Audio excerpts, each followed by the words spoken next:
আলুর দম তো সবার বাড়িতেই হয়েই থাকে, তবে এরকম স্বাদের আলুর দম বাড়িতে একবার ট্রাই করুন, দেখবেন দারুণ স্বাদ। লুচি পরোটার সঙ্গে একদম জমে যাবে। আমি কিভাবে আলুর দমটা বানিয়েছি সেটাই আপনাদের সঙ্গে শেয়ার করব। তাহলে দেরি না করে আলুর দমটা দেখে নেওয়া যাক কীভাবে বানিয়েছি। আমি প্রিয়াঙ্কা, আপনারা দেখছেন প্রিয়াঙ্কার রান্নাঘর। আলুর দম বানানোর জন্য সবার প্রথমে আলুটাকে কেটে ধুয়ে পরিষ্কার করে নিতে হবে। আর একটা প্রেসার কুকার নিয়ে নিয়েছি আলুটাকে সেদ্ধ করার জন্য। আলুটাকে দিয়ে দিলাম, তার মধ্যে একটু জল, একটু নুন দিয়ে দেবো যাতে আলুটার ভেতরে নুনটা ঢুকতে পারে। এবার এটাকে সেদ্ধ করতে দিয়ে দেবো। আলুটা আমার সেদ্ধ হয়ে গেছে, এবার রান্নাটা শুরু করব। দেখুন,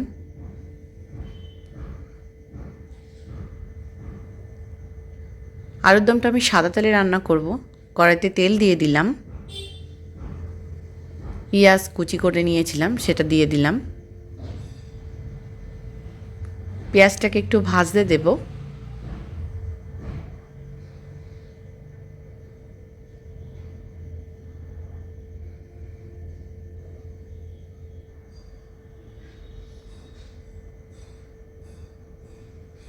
পেঁয়াজ ভাজা হয়ে গেছে, এবার এর মধ্যে আমি টমেটো দিয়ে দেবো। একটু নুন দিয়ে দেব। এর মধ্যেই আদা রসুন বাটা দিয়ে দেব। দিয়ে মশলাটাকে ভালো করে কষতে হবে, নাহলে রসুনের গন্ধ ছাড়বে। টমেটোটাকেও সেদ্ধ হতে একটু টাইম দিতে হবে।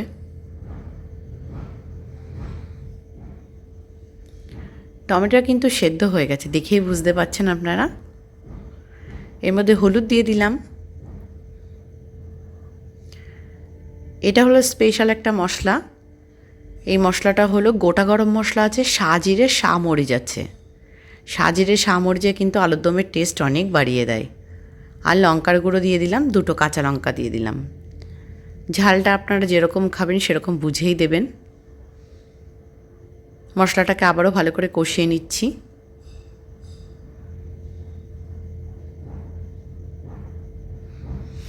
মশলাটা যত ভালো কষানো হবে আলুর দমের টেস্ট কিন্তু ততই বাড়বে।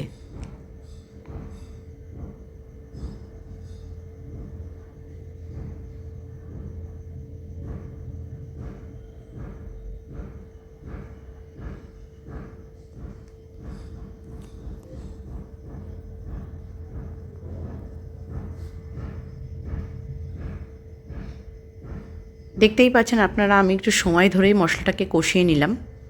এবার এর মধ্যে আমি আলুটাকে দিয়ে দেব। মশলাটা কিন্তু কষানো হয়ে গেছে, দেখতেই পাচ্ছেন তেল ছেড়ে দিয়েছে।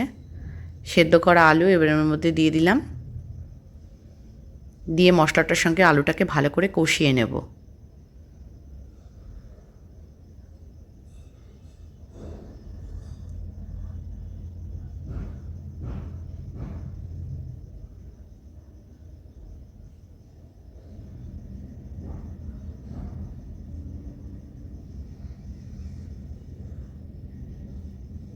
আলুটা দিয়ে একটু কষাবেন, তাহলে আলুটার ভেতরে সব মশলাগুলো ঢুকবে।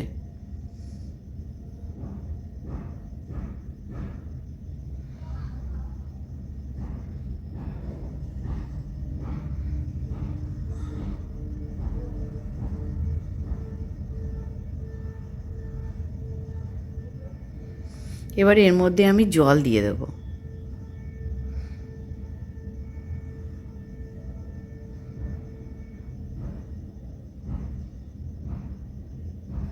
এবার এটা ফুটতে একটু টাইম দিতে হবে। দেখুন ঝোলটা অনেকটা শুকিয়ে গেছে। এর মধ্যে একটু কাসুরি মেথি দিয়ে দিলাম। কাসুরি মেথিতে কিন্তু ফ্লেভারটাও যেমন ভালো হয়, খেতেও কিন্তু ভালো লাগে।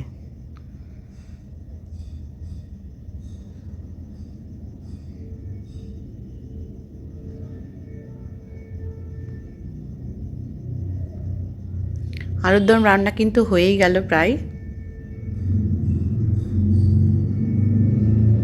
দেখে আপনারা বুঝতেই পাচ্ছেন রান্নাটা কিন্তু কমপ্লিট।